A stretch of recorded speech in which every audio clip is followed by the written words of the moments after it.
Hello students, today our topic is mathematical logic. The logic word is derived from the Greek word logos, which means reason. Therefore, logic deals with the method of reasoning. And next, statement. Statement means there are so many types of the statement. So first is declarative, interrogative, exclamatory, command, order, request. Interrogative में क्या होता है कि हम किसी से question पूछते हैं. एक्सक्लामेटरी यानी आश्चर्यजनक जैसे क्वेश्चन रहेंगे. कमांड, हम किसी को कोई कमांड कर रहे हैं, ऑर्डर कर रहे हैं, रिक्वेस्ट कर रहे हैं, प्लीज. तो ऐसे टाइप के जो क्वेश्चंस रहेंगे वो हमारे लॉजिक में स्टेटमेंट नहीं बनेंगे. तो सिर्फ कौन सा स्टेटमेंट बनेगा? Declarative. Declarative means assertive. Declarative को हम असर्टिव भी बोलते हैं. तो a statement which is declarative और assertive, which is either true or false but not both simultaneously. So that type of the statement are the logic statement. It means in logic only declarative statement is the logically reasoning statement, and it is also denoted by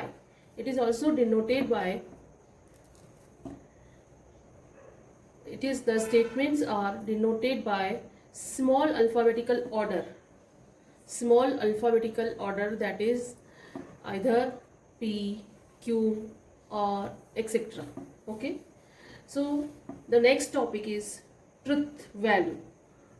जो हमने अभी statements देखे उन statement का truth value हमें निकालना है. Truth value means either true और फॉल्स. एक स्टेटमेंट में एक ही वैल्यू ट्रुथ हो सकती है, या तो वो ट्रू होगी या वो फॉल्स होगी. तो जो स्टेटमेंट हमें गिवन होगा उस स्टेटमेंट की ट्रू वैल्यू या फॉल्स वैल्यू जो हमारी निकलेगी उसको हम ट्रुथ वैल्यू बोलते हैं. So the truth value means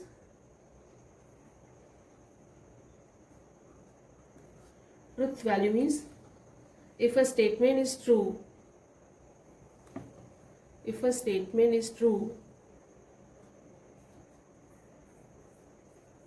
then its truth value मतलब उसकी रियल वैल्यू जो है either capital T, and if the statement is false,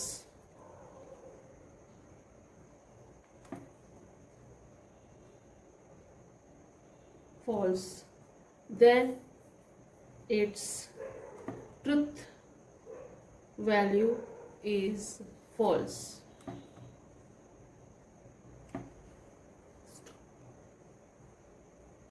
Hello students, today our topic is logical connectivities. Logical connectivities means and, or, if, then, if and only if, and not. There are 5 logical connectivities in our syllabus. Okay, and the next topic is simple and compound statement. Simple statement means which cannot be split further into 2 or more statement is called simple statement. मतलब एक statement जब हम उसको split करेंगे तो वो 2 या उससे ज़्यादा किसी में भी कन्वर्ट नहीं होगा, सिंगल स्टेटमेंट ही रहेगा. That is simple statement. Compound statement means if a statement is a combination of 2 or more. If a statement is a combination of 2 or more simple statement, then it is called a compound statement. अगर हम यहाँ example देखते हैं जैसे, तो first example है 3 is a prime and 4 is an even number. तो यहाँ पे एक कनेक्टिविटी यूज हुई है, तो इस कनेक्टिविटी से ये 2 स्टेटमेंट कंबाइन हो गए हैं, simple statement. So this one is the compound statement. And the second example देखेंगे हम, 3 and 5 आर ट्विन प्राइम्स. मतलब ये 2 नंबर दोनों प्राइम नंबर्स हैं. तो ये एक सिंगल स्टेटमेंट है, सिंपल स्टेटमेंट इसको बोलेंगे। ये हमारा यहाँ कनेक्टिविटी यूज हुई है तो ये कंपाउंड स्टेटमेंट हुआ और ये हमारा सिंपल स्टेटमेंट हुआ। अब हम एक एक कनेक्टिविटी के बारे में डिस्कस करेंगे और उसकी डेफिनेशन और टेबल देखेंगे। So the first connectivity is conjunction. Conjunction means and. Simple language में हम इसको एंड बोलते हैं और mathematical language means conjunction. Conjunction की डेफिनेशन है, if two statements are combined using the connectivity and then it is called as conjunction. हम इसको ऐसे भी रीड कर सकते हैं P एंड Q, और सिंबॉलिकल फॉर्म में हम इसको लिख सकते हैं P कंजक्शन व्यू। मीन्स इसको हम उल्टा भी, सिंबल हम क्या बोलेंगे, उल्टा भी। अब हमें इसको याद कैसे रखना है, इसके लिए हम एक टेबल बनाएंगे, उस टेबल के अकॉर्डिंग हम उसकी वैल्यूज याद रखेंगे। तो कंजक्शन की टेबल हम पहले P और Q दो वेरिएबल्स लेंगे और उसमें P कंजक्शन Q ये इसका सिंबॉलिकल फॉर्म है। किसका सिंबॉलिकल फॉर्म है, कंजक्शन का सिंबॉलिकल फॉर्म है। P और Q की हमारी जो पॉसिबिलिटीज है ट्रुथ और फॉल्स लेने की, उसमें हमें 4 वैल्यूज लेनी है। P में हम 2 बार ट्रू लिखेंगे, 2 बार फॉल्स लिखेंगे। Q में हम 1 बार ट्रू लिखेंगे, 1 बार फॉल्स, फिर से ट्रू और फिर फॉल्स। इन दिस वे हम ये याद रखेंगे कि इसकी ट्रुथ और फॉल्स वैल्यूज कैसे लिखी जाती है। मैं फिर से रिपीट करती हूँ, पहले 2 बार ट्रू लिखेंगे, फिर 2 बार फॉल्स लिखेंगे। Q में हम first true, second false, third true, fourth false. अब इसका रिजल्ट लिखना है। किसका रिजल्ट लिखना है, P कंजक्शन Q। तो आपको ये याद रखना है P कंजक्शन Q के लिए कि if both are true then it is true. Again repeat, if both are true then it is true and remaining all values are false.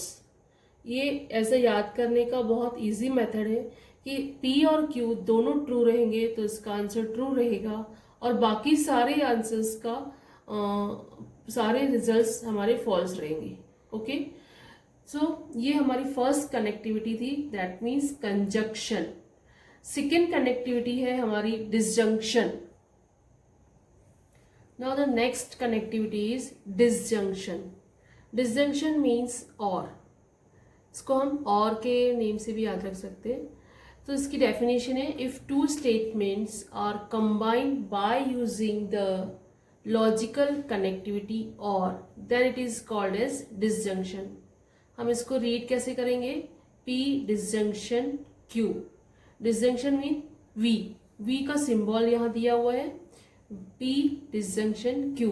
और इसको हम अदर वे सिंबॉलिकल फॉर्म में भी लिख सकते हैं, P और Q, P डिसजंक्शन Q।